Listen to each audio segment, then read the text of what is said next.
प्यारे बच्चों नमस्कार। आज हम आपके लिए कुछ प्रॉब्लम लेके आए हैं समांतर श्रेणी की। सबसे पहला हमारा क्वेश्चन है, यदि k+2 4k-6 तथा 3k-2 तीन क्रमागत संख्याएं समांतर श्रेणी में हों तो k का मान बताइए। अब हम ये तीनों संख्या लिख लेते हैं। पहले k+2 4k-6 और तीसरी संख्या है हमारी k-3k-2। ये मान लो T1 हो गया, ये T2 दूसरा पद, ये तीसरा पद। अब हमें पता है कि इनका सार्वधातुक समान होता है सब जगह, जब भी तो उसे सार्वधातुक कहते हैं।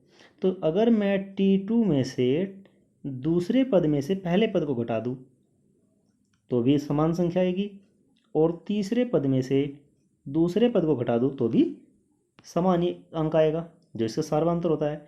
तो इन दोनों का जो अंतर है वो बराबर होगा। अब इनके हम मान रख देते हैं। 4k, T2 का मान क्या है 4k-6। अब इसमें से पहला पद घटा देंगे जिसका मान है k+2 बराबर T3 का मान है हमारा 3k-2, और इसमें से हम घटा देंगे T2 क्या है 4k-6। इसे थोड़ा सोल्व कर लेते हैं।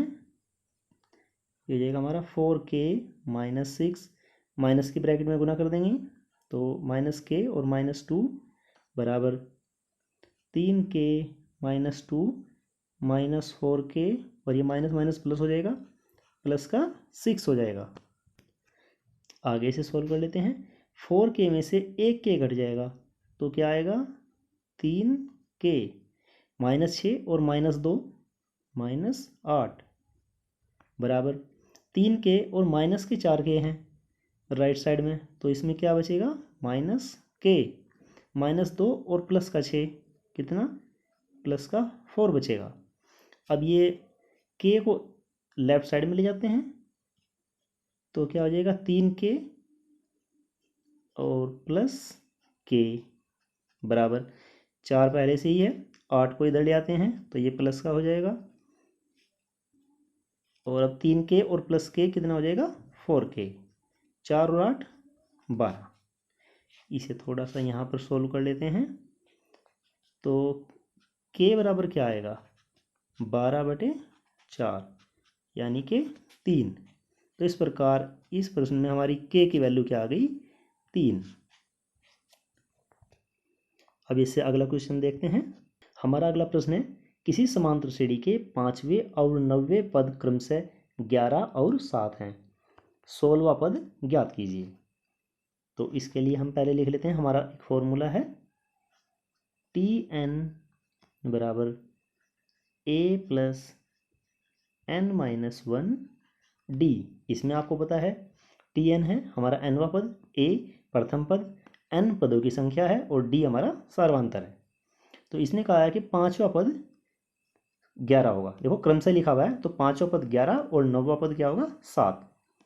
तो हमारा 5वां पद कितना है 11 है, तो हम यहाँ लिखते हैं T5 बराबर a+n की वैल्यू क्या हो गई 5 -1 d, और T5 की हमें वैल्यू दी है कितनी 11, तो 11 बराबर a+5 में से 1 घटा के 4d। अब हमें दूसरी कंडीशन दी है, 9वां पद क्या है हमारा 7 है, तो उसमें क्या कर लेते हैं T9 बराबर a प्लस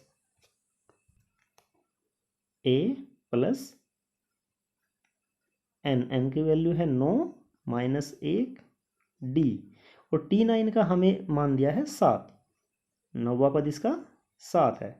इसके बाद 7 बराबर a+8d। अब इस प्रकार हमें दो समीकरण प्राप्त हुई हैं, समीकरण 1 और ये समीकरण 2।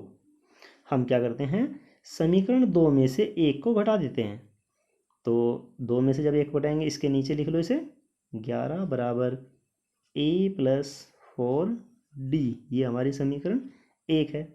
अब जैसे हम इसे घटाएंगे तो इनके चिन्ह बदल जाएंगे, ये माइनस हो जाएगा 11, a भी माइनस और ये 4d भी माइनस हो जाएगा। तो 7 में से -11 घटाएंगे तो क्या आएगा -4, ए से ए कैंसिल हो जाएगा। 8d में से 4d घटाकर कितना बचेगा? 4d। तो इस प्रकार d की वैल्यू क्या आ जाएगी? -1। 4 से 4 कैंसिल हो जाएगा। ये तो हमारी d की वैल्यू आ गई। अब हमें d की वैल्यू -1 समीकरण 1 में रख देते हैं। यहाँ लिख लेते हैं d बराबर -1 समीकरण 1 में रखने पर। जब 1 में रखेंगे तो क्या हो जाएगा? 11 बराबर a और प्लस 4d, d का मान -1। इसे सोल्व कर लेते हैं आगे थोड़ा। 11 बराबर a माइनस का 4 हो जाएगा। ये माइनस का 4 दूसरी साइड में जाएगा तो प्लस का हो जाएगा। तो 11 और 4 15 हो जाएंगे। तो इस प्रकार a का मान हमारा 15 आ जाएगा। इसे थोड़ा ठीक करके लिख देते हैं। a बराबर क्या आ गया हमारा? 15। अब हमें 16वां पद निकालना है। तो t 16 बराबर क्या होगा? a plus 16 minus 1d। a हमारा 15 आया है। 16 में से 1 घटाए क्या बचेगा? 15। और d का मान क्या है? -1। तो इस प्रकार क्या हो जाएगा? 15 और ये 15 और -1 की गुणा होगी, क्या होगा? 15। तो हमारा t 16 का मान क्या आ जाएगा? 0। इस श्रेणी का 16वां पद 0 होगा। इसके बाद एक क्वेश्चन और देख लेते हैं। ये हमें दिया हुआ है, यदि एक समांतर श्रेणी का mवां पद 1/n और nवां पद 1/m हो तो सिद्ध करो कि mn वां पद 1 होगा और इसका प्रथम पद 1/mn होगा। अब हम जानते हैं कि हमारा जो फॉर्मूला है tn बराबर करके है, और क्या है ये? tn बराबर a प्लस n-1d। हमने इसमें मान लिया है कि हमारा जो प्रथम पद है वो a है और सार्वधातुक हमारा d है। और देखो पहले हमें दिया है इसमें m वां पद 1/n और n वां पद 1/m। तो इसमें हम क्या करते हैं बच्चों? tn का मान क्या लिखेंगे? 1/m जो दिया हुआ है, बाद वाला पहले लिख लेते हैं हम। तो इसका मान हो जाएगा, n वां पद हमें इसमें दिया भी है 1/m। तो 1/m बराबर a प्लस n-1d। ये हमारी समीकरण 1 हो गई। अब हमें m वां पद 1/m दिया है, तो tm बराबर a प्लस m-1d। tm का मान कितना दिया है? 1/n। शुरू में दिया है 1/n। तो इसे लिख लेते हैं 1/n बराबर a प्लस m-1d। ये हो गई हमारी समीकरण 2। अब हम समीकरण 2 से समीकरण 1 को घटा लेते हैं। तो उसे हम इसके नीचे लिख देते हैं 1/n a प्लस n-1d। ये समीकरण 1 है। अब इन्हें घटाते हैं, यहाँ भी माइनस, यहाँ माइनस और यहाँ भी माइनस आ जाएगा। तो इन्हें घटा के क्या होगा? 1/n माइनस का 1/m बराबर a से a कैंसिल हो जाएगा। और यहाँ पे है m-1, और जब इसमें माइनस की गुणा होगी n-1 में तो n माइनस का हो जाएगा और 1 प्लस का। तो -n और +1d। इसे थोड़ा इस साइड में सोल्व कर लेते हैं। इसका हम लेफ्ट साइड में एलसीएम ले लेते हैं। तो इसका मान आ जाएगा, n से डिवाइड करेंगे mn को तो m बचेगा, m ऊपर आ जाएगा, m और माइनस m से डिवाइड करेंगे तो n बचेगा, तो यहाँ पे n आ जाएगा। और इधर क्या आ जाएगा हमारा? m-n d। तो इस प्रकार हमारा d का मान क्या आ गया? mn-1 से mn-1 कैंसिल हो जाएगा, तो इसका मान आ गया हमारा 1/mn। d बराबर 1/n हम समीकरण 1 में रखते हैं। तो समीकरण 1 में d का मान रखने पर हमारी समीकरण क्या है? 1/mn बराबर a प्लस n-1d। तो यहाँ हम लिख लेते हैं इस समीकरण, तो यहाँ लिख देते हैं हम समीकरण 1/m बराबर a प्लस n-1d। d का मान हमें पता है, अभी हमने निकाला था d बराबर 1/mn। तो वो रख देते हैं इसमें।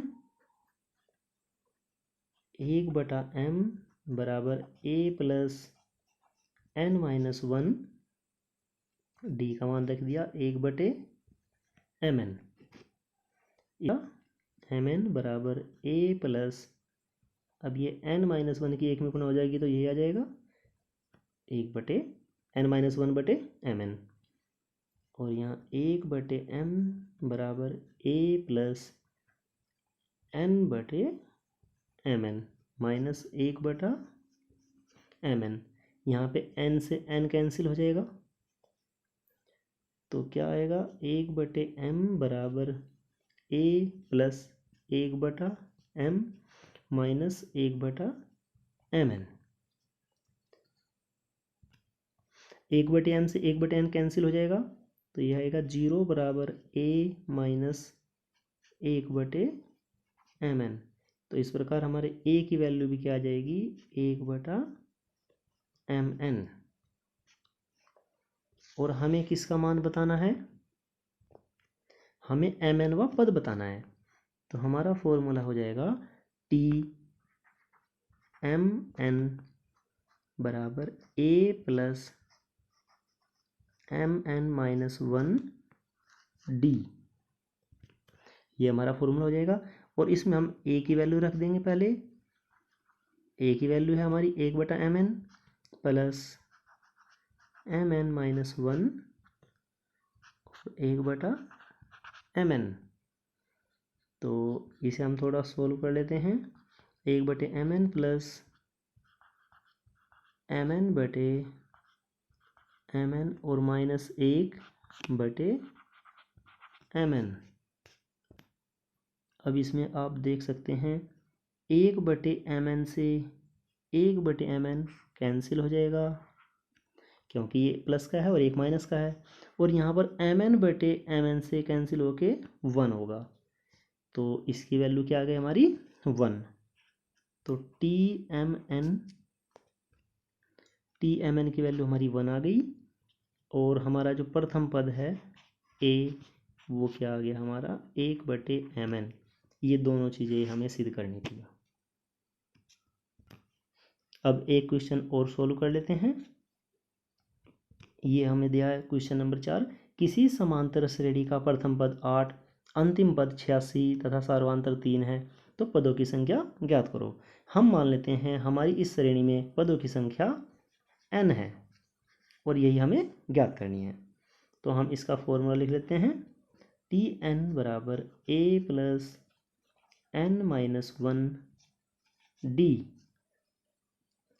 तो इसमें हमें अंतिम पद दिया है 86, वो Tn वा पद हो जाएगा 86 बराबर, और प्रथम पद हमारा है 8 प्लस n-1 d है सार्वांतर, सार्वांतर हमें दिया है 3।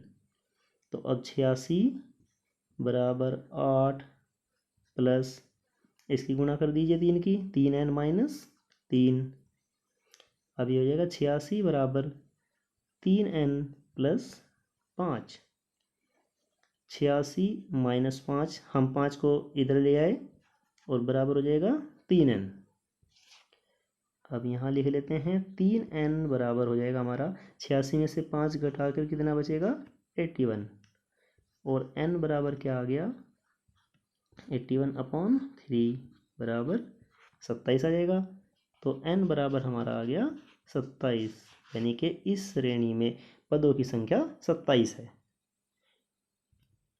इससे अगली वीडियो में हम समांतर श्रेणी के पदों के योग से संबंधित सवाल आपको बताएंगे।